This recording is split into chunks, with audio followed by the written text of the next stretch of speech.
Is Bowling Green head coach Fred Shamil a coach year two already? How would you sum up your first season as a Division I head coach and your biggest takeaways as you get set for season number two? Yeah, tremendous year of learning for us. Uh, Lots of peaks and valleys and trials and tribulations, but I think we got a little bit ironed out. Excited about the start of the second season with some old faces, some new faces, and a lot of energy.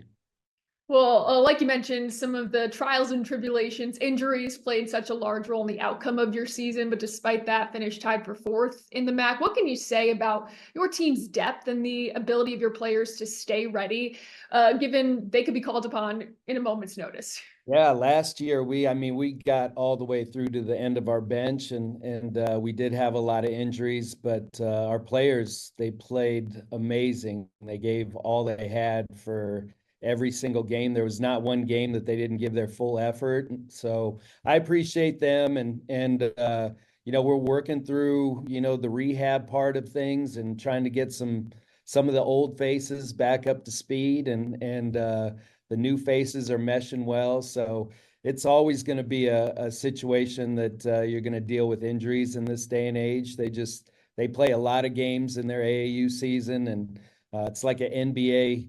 It's like an NBA season, except they don't play 3 games in 3 days in the league. So when we get them, they're those muscles are getting a little bit old, but we're trying to do some things with our strength and conditioning to help that out as well. You do have some 8 returning players, 7 newcomers this year. In terms of the summer, how beneficial has that become for you? And as you learn this new group, what are some of the expectations you have for this team? Yeah, well, I'll answer the first. Expectations are that we just some more coach speak that we play hard every game. And that truly for me that's the biggest thing. As long as we get full maximum effort, if they're not doing things correctly, that's the coach's fault. We got to take care of that in practice, and the summer's a tremendous way to get a jump start on that. This summer was a little bit different because last summer you'd say something in terms that you speak it, and they didn't understand that, so they'd look at you like you had two heads. But I only had one head this summer, so that was good. And we progressed quite a bit, and it was a good experience. Kind of in that same line of questioning, how much are you going to rely on those returners like Amy Velasco, Erica Porter, Paige Kohler, who had a breakout season in her freshman year as well? I told Paige she was a sophomore about December. She played that many minutes, but we're going to lean on them a lot. They're a great example of who we want to be and where we want to go. And again, tremendous effort, but moreover than that, they're tremendous people. We have great leadership on this team. Lexi wasn't even playing last year, but she is a tremendous leader. So we have some great examples of how we want to be and how we want to play, and how we want to carry ourselves on and off the floor. I did want to ask you about Lexi Fleming. Lost her in the last non-conference game last season. She was your leading scorer up until that point. How has she been coming along? What are your expectations for her? And how much will you lean on her this year? I mean, Lexi's a different individual now. She reminds me a lot of Coach Lucas on our staff, and a little bit of myself. Like there's no in between mileage. That's 0 to 100. So you got to be careful with Lex because she wants to get out there and be who she was at the day before the December game. So we've got to take it easy with her, and she'll push as much as we let her. She's a worker. She's going to try to get back to where she was, and she's a competitor. But you know what? More than that, she's a great leader for us, and kind of keeps us together in the locker room. What more can you tell us about some of the newcomers you've added to your roster this year? Yeah, we've got some great freshmen. We added some size and length and athletic ability. All three of those things are great things to add to your team. But again, tremendous people, great young people that they've learned from the experienced people, and they've got out there and they give full effort. And we've got some pieces to work with. Last year we had to play one way. This year, we can play 2, 3 different ways and speed up the game a little bit and get after people defensively. We weren't a very good defensive team last year, but I fully intend on being a good defensive team and hanging our hat on that. And we're definitely going to get under that 70 points per game defensive total this year. So that leads me to the next question. As you're building a culture here at Bowling Green, your own culture, when you look at what you want the identity of this team to be, is it defensive minded first, or what is the identity of this team that you want them to be? Yeah, the identity that I would like to have is we're just competitive. We're really, really competitive, no matter what the situation, what the style of play, no matter, what time is on the clock. We're extremely competitive because I think that's our staff makeup. I think, that's our university makeup. We're blue collar. We get after it. And I think that's what our team resembles. They really are competitive. They're a great group to work with.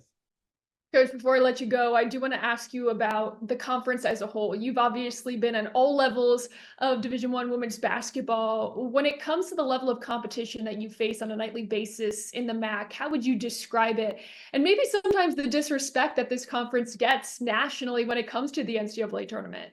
That as a conference, one of my goals is to be a two bid league, to schedule up and beat some of those teams with that name recognition and that pop. If we can do that, then I think we can get to a 2-bid league because, I don't think the net works in our favor entirely, but night in, night out, the MAC is a very competitive conference. We have some very good teams.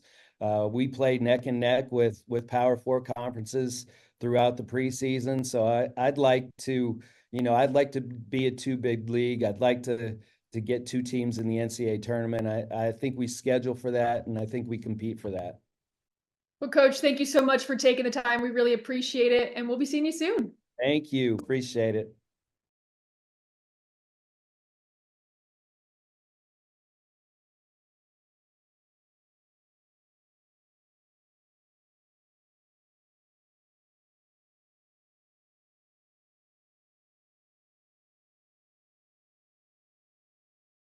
Joining me now is Bowling Green's Lexi Fleming. Lexi, thank you so much for taking the time. How was the summer with this team, and how excited are you to get this year going? Yeah, I'm super excited to get this year going, especially for personally how last year went for me. But the summer we have I think we have 8 returners, 7 newbies. So it's a little bit different, but honestly, you wouldn't really know with our team chemistry and everything that we have half of a new team. The summer went really well for us. It went way better than last year, just because we have people that understand the offense, we understand the coaches, we understand what they're looking for. So it was really important for us to have that high standard of the girls that were here last year, instill the offense, instill our values into younger girls. So it made it really easy for everyone to be on the same page. Well, you mentioned looking forward to the season personally, because unfortunately your season was cut short last year due to injury. What was that time period like for you, and how did you remain connected to this group? Yeah, definitely. It's when you have an injury like that, it's definitely hard. But with your second one, it's actually a little bit easier. Just mentally, you know what it takes to get through. You know what it takes to get back to the level that you once were at.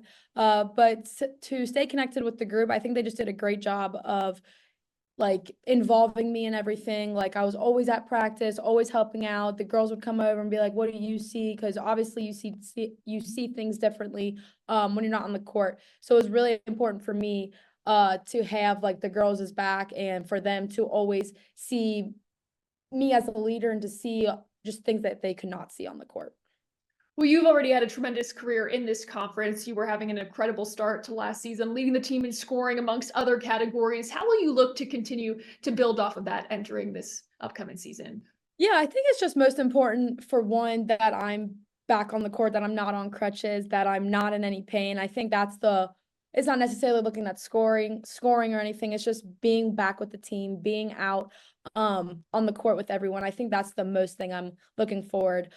Scoring wise and everything, that's not too important. Obviously, if our team wins, that's the most important thing.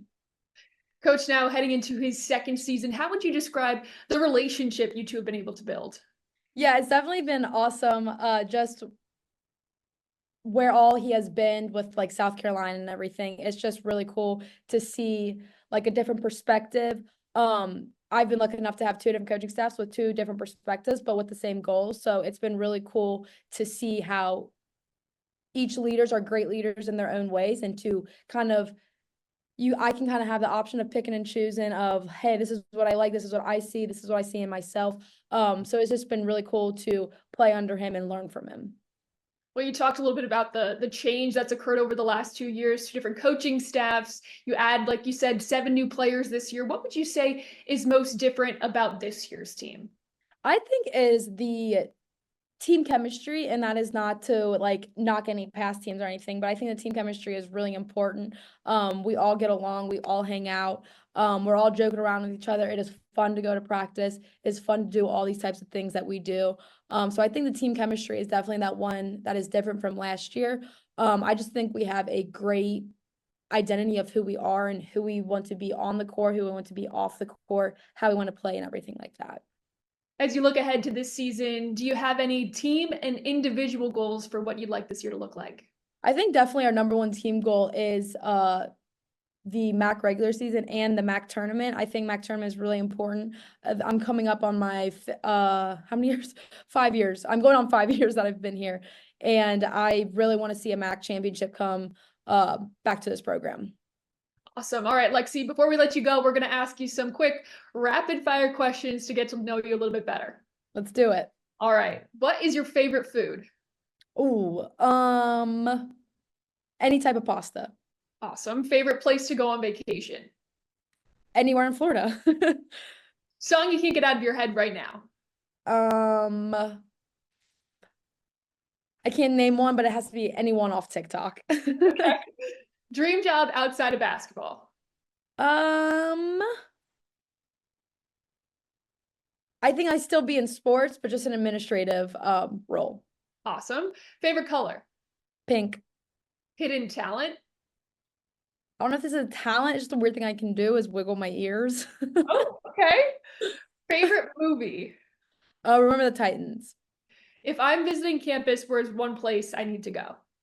The girls just went there yesterday. It's called Sunday Station. It's our ice cream place. Okay. Outside of Bowling Green, what is the hardest place to play in the MAC? I would say Toledo. And one word to describe this year's team. Relentless. I love it. Lexi Fleming, thank you so much for taking the time. We will be seeing you soon. Thank you. Thank you so much for having me.